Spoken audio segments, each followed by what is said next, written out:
Well, greetings YouTube. We are going to make what I'm going to call a field service guide for the Dyson V10. Model number SV12, ironically. So I'm just going to go through some quick things that, you know, maybe your dealer should do, but, you know, some of your do-it-yourselfers will do at home. Again, bring this to a vacuum shop if you have any questions. I am not liable for any mishaps or if you break something because you're retarded. So, that being said, let's get into it. Let's talk about some of the things that you might experience if you have this lovely product. So, one of the good things about stick backs is they separate into parts so that you can directly see. So I doubt there's anything ever going to be stuck in this tube, and the reason being this is one of the most unrestricted parts of the vacuum, but we can just look there. Unlike if we take a look at this half moon shape on some of these accessories. So that's always the first place to look if it's giving you any trouble.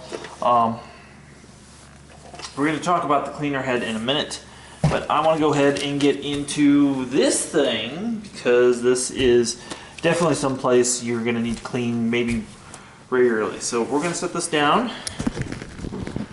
Set this where you guys can see it a little better. So something that's curious about the Dyson is there's this, which pops that off, and now we've got this. Now I've got whatever in there. The first thing you're going to do is take your full-size vacuum, properly, and you can clean this out.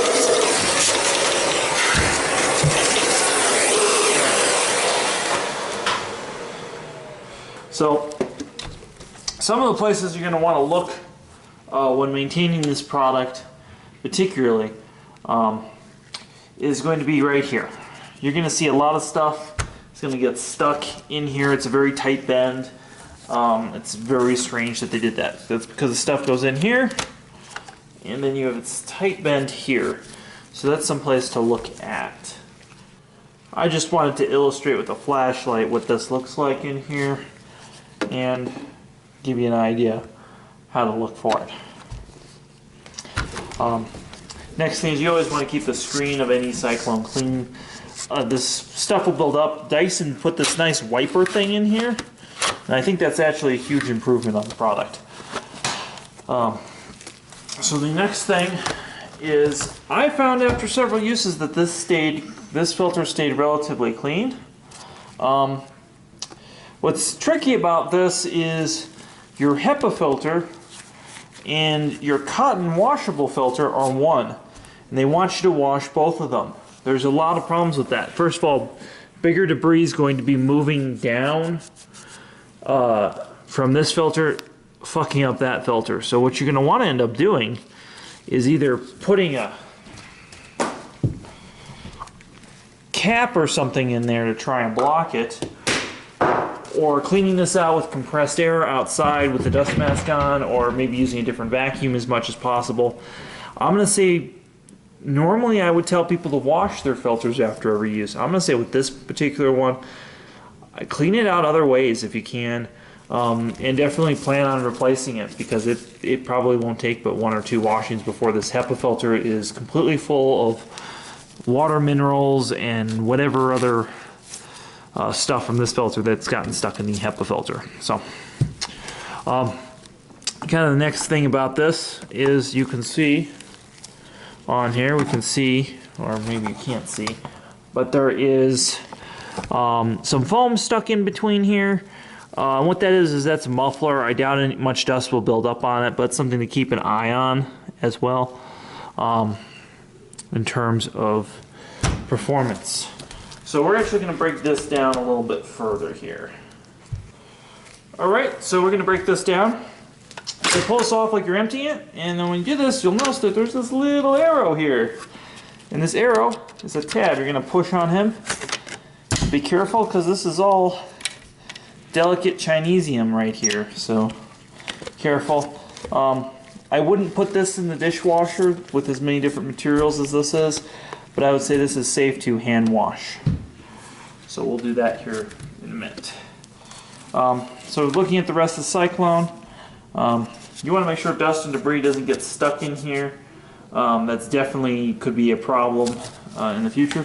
And then the screen and this all comes apart with a lovely Torx screwdriver. So we'll get our Torx screwdriver out. In this case it happens to be an 8. And we're going to start taking this apart, and I'll start showing you kind of how that works.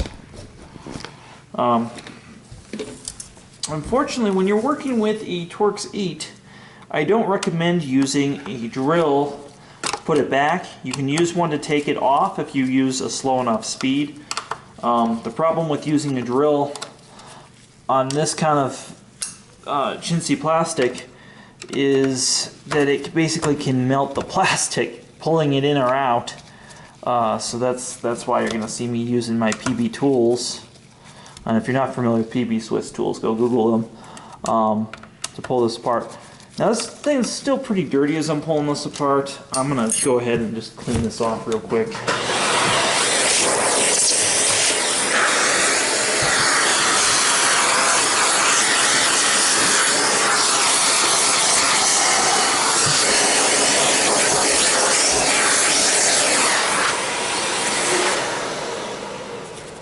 All right. So there's 4 screws on this. And again, there's this wiper part right here. Oh, you guys can't see that. We're gonna try not to give you guys too much.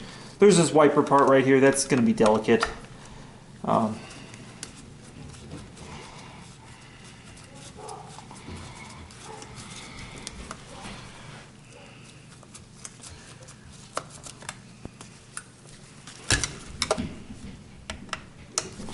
Again, I recommend you leave anything like this up to a qualified professional, which I guess I am, if you look at the rest of my channel. Alright, so this is where things get interesting. You can't really wash this with this plug on here, but we're going to see. Oh. You know, you'd think they would make like a quick disconnect on that or something. I think this is a changes a sort of a whole assembly type job. But we're gonna see if we can't just get this plug out. If it ain't just like a Momox plug or something like that. Nope. Alright, well, we're not gonna mess around with that too much. So we're now going to take the rest of this apart. And if you don't have a magnet tray, you need a magnet tray so you can separate things and see how that goes. Right, and these are significantly longer screws than the other ones, so that's good to know.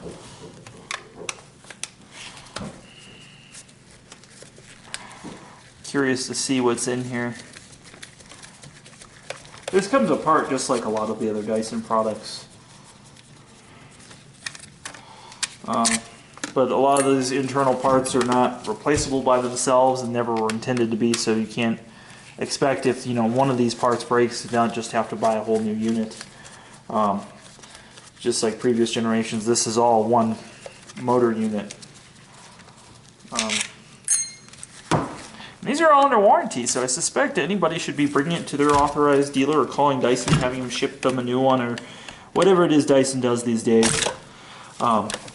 I do not work for an authorized Dyson dealer. I don't work for any vacuum dealer anymore. So I'm just going to pop this off. Make sure I didn't miss a screw. Let's go. Obviously I've put a screwdriver under here. That's because this is engaged in here and that's creating a lock.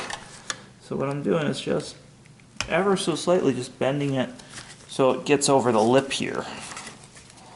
Trying to figure out where all the points of the lip are though without damaging the vacuum. There we go. So we're actually going to grab another. I'm using small screwdrivers. I'm using number 1, number 2. These are really small screwdrivers. I usually reserved for different kinds of repairs. But this is a special job. Alright, so now it's starting to come ever so slowly. Alright, that screen has separated. You can see the buildup. This is only with like maybe 2 or 3 vacuumings in my house. Right there of dirt that will build up inside here. We can see the cyclones right there. Now that's about as far as I would take it. Looking at where everything is, this really isn't worth going any further. But, you know, let's explore. We have it here, we're gonna explore.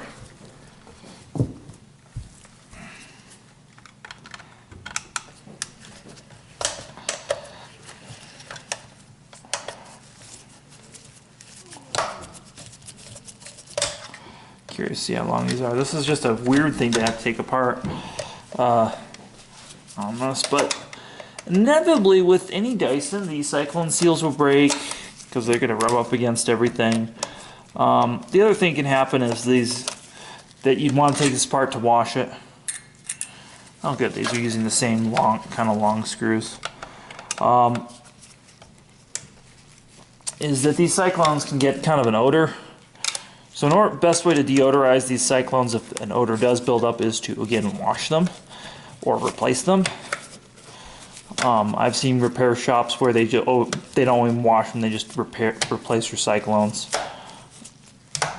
Oh man, it's tricky to get in there and keep the screwdriver engaged. Alright, there we go.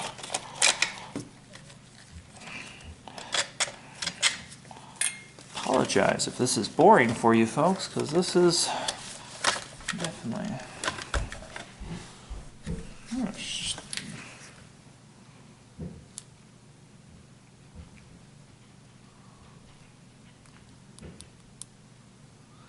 Just don't see a good way to get that out. Let's try this though.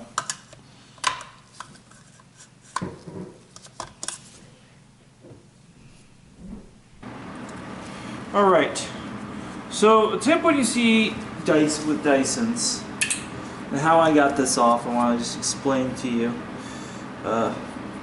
Find the screw now. Is if you see a Phillips, remember we were using a number 8. But if you see a Phillips, what that means is user serviceable.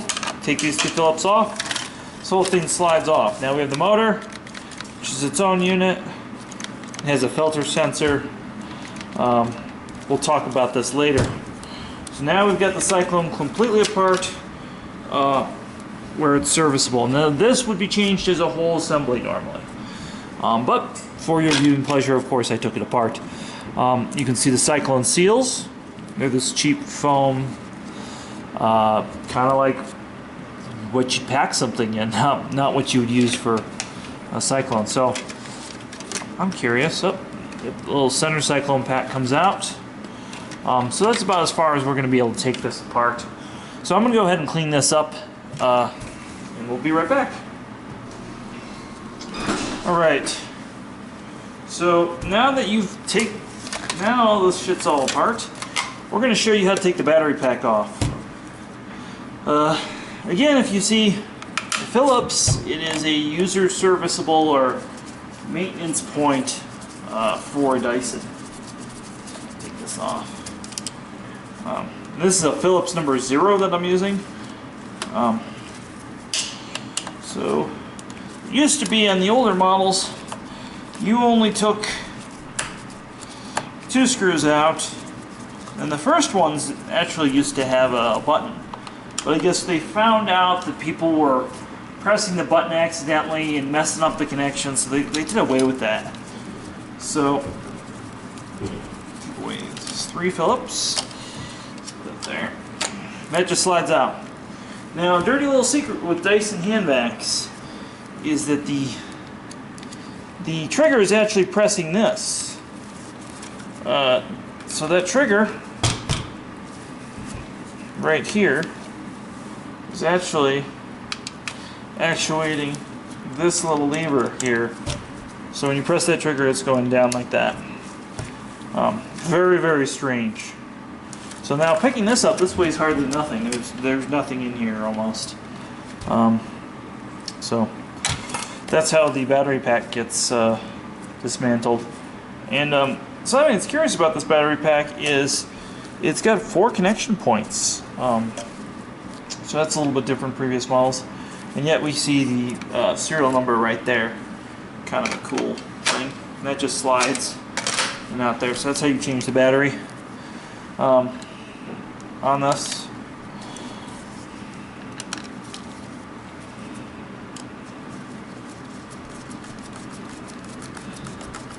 we're going to put that together.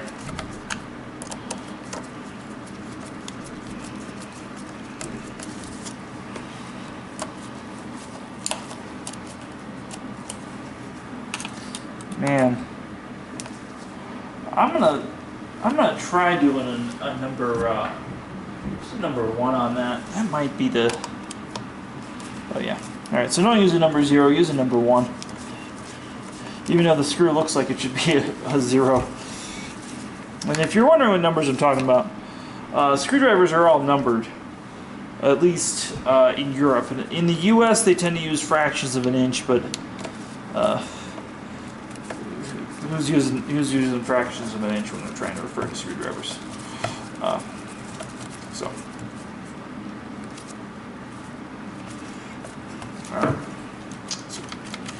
And I just love that there's a filter check light on this model.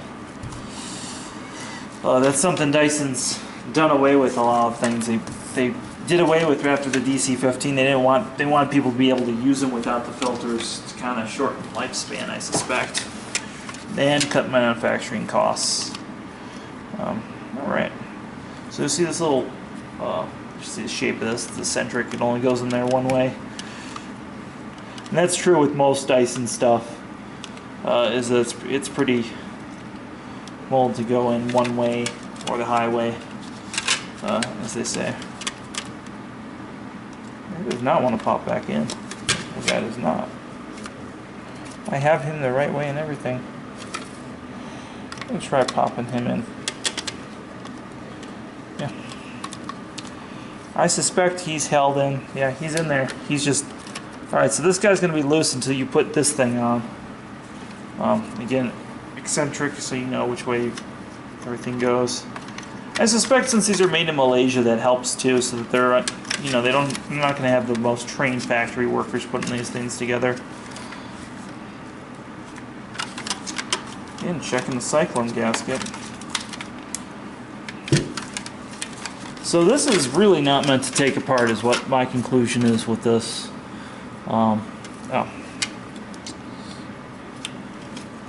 Really try to put that. That this is all just very finicky, very thin. I mean, Dysons are always, in my opinion, very, very cheap machines in terms of quality. So if I put that on, wow.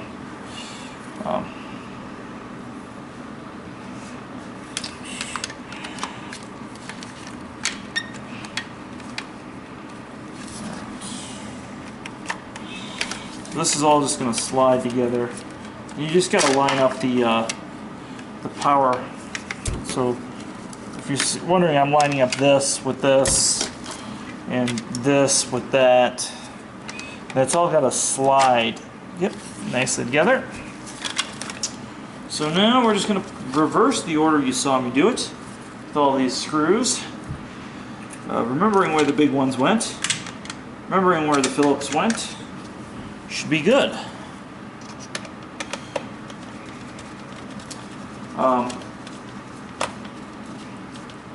And just snug these screws on.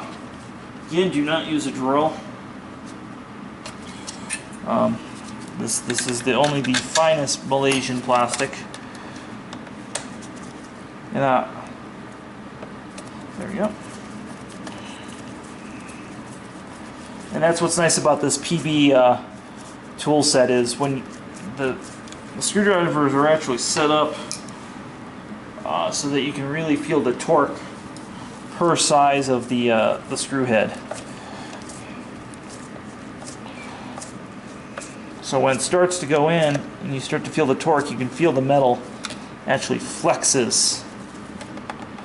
So essentially these things are like a torque wrench. So I can feel that, that's good.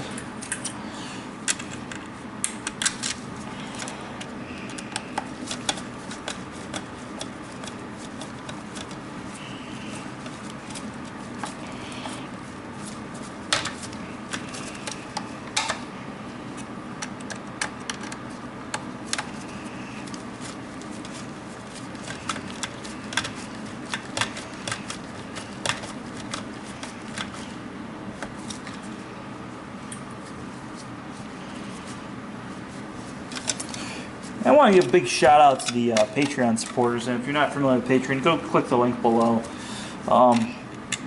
because it's donations from those guys that keep this channel going, allow me to buy things like this to show you guys and take apart.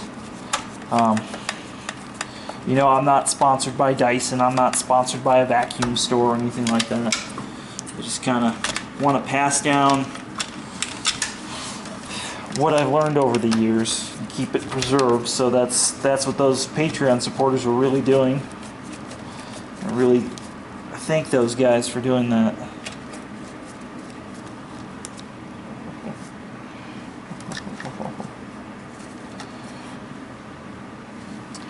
Alright, so once you get these screws in here, put the screws in for this.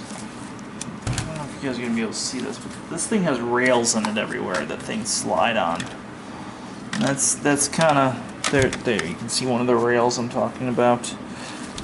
So you're going to line those rails up, which unfortunately is going to involve putting this guy kind of back together for a second, but no screws in there. So there we go. On the, oh, I'm not on the rails. You can see that right there.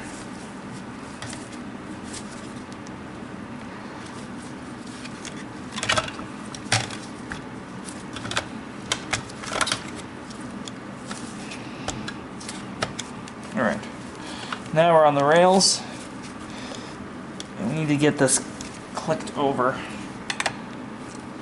I say clicked over, snapped into place. Sounds like something my wife would say.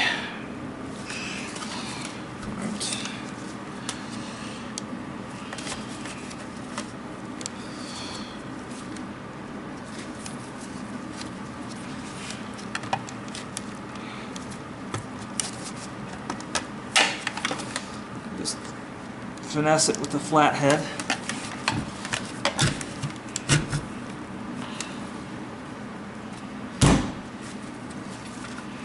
Alright, that's finessed in place. We're back after the battery dying here. So, next order of business is to take your last 3 large screws and stick them on the intake screen.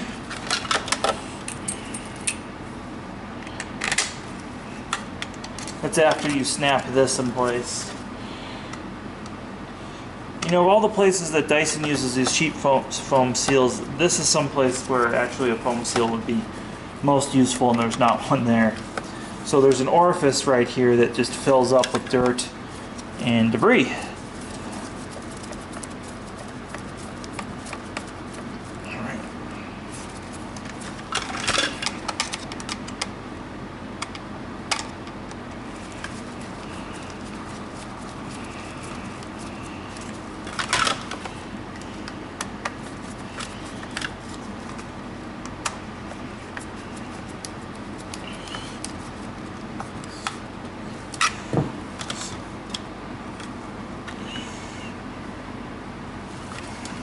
Alright.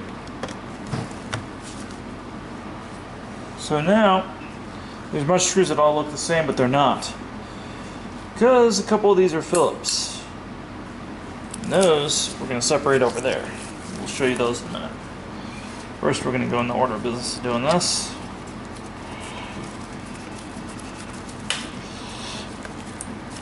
I hope that you guys fast forwarded this part because it's a little bit on the slow side.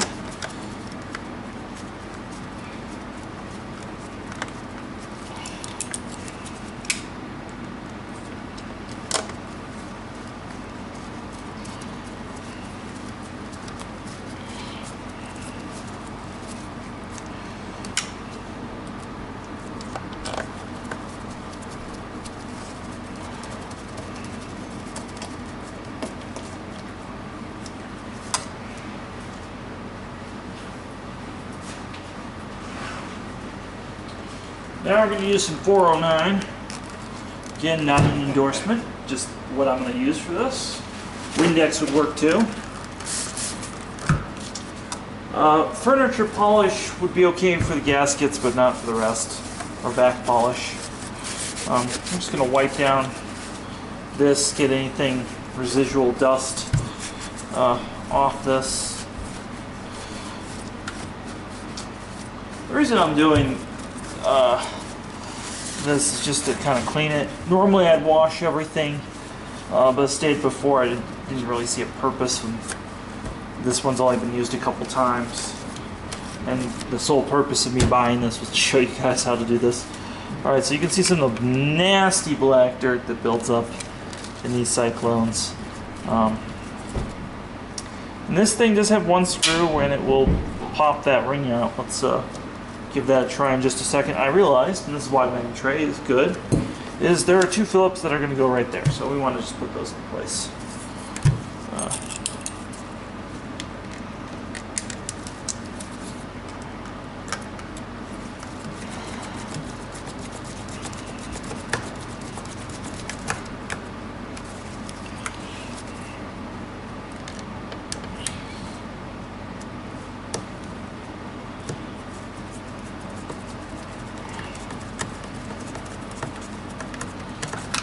Cool. So let's pull out this guy and see what's in here. And do not pull out this little doodad. There's no reason for that. So this is gonna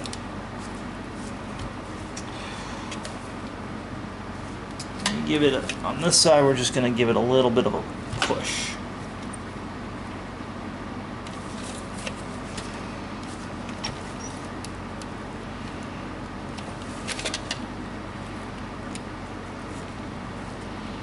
Alright, so you see how that's separated? Again, a little bit of push. There we go. So now our bin wiper, which I hope this is available separately, because this is really an ingenious thing. I wish Dyson would do this on the rest of their vacuums. I'm just gonna, again, if this was really dirty, I'd take this to a sink or a dishwasher, just this particular piece.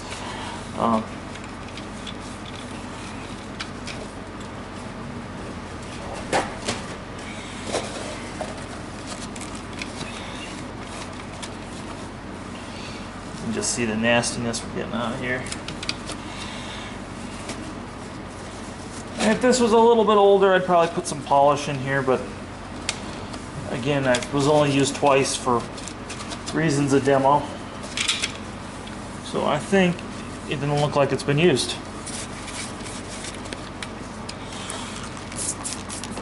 Comment below if you'd be okay with paying full price knowing this machine had been taken apart, or if you think this would be discounted as a floor model at your store or sent for complete refurbishment. Oh, that's interesting. I got the gasket.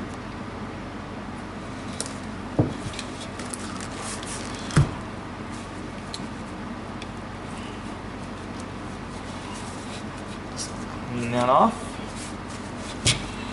best we can. Now we're going to clean this.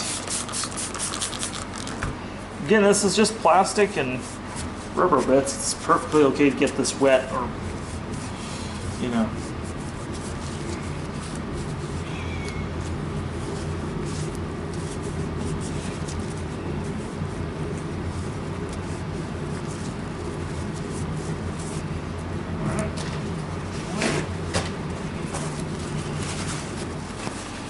Make sure this is dry as best you can before you put it in, because it's going to make a seal and water or stuff could build up there, which is why I took it out. So we're going to line up the screw hole. I'm going to line up these pinchers. Now, take that back. We're going to put the screw hole in first. Alright. So there's that. You guys, the ideal size of this little screw. Don't over torque that. Right.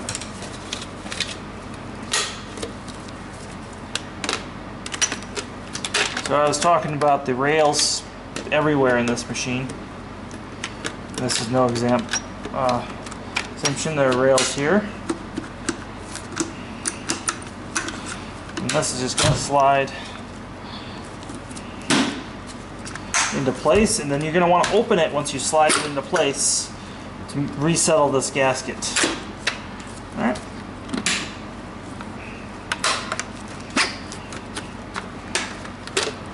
Works how it should. Just going to clean the back side of this gasket a little bit more. Again, I would vacuum this out.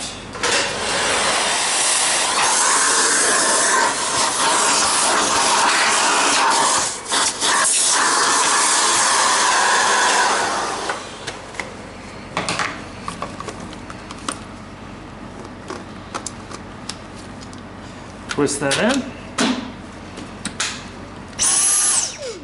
Excellent. It's good to go. Well, thanks for watching.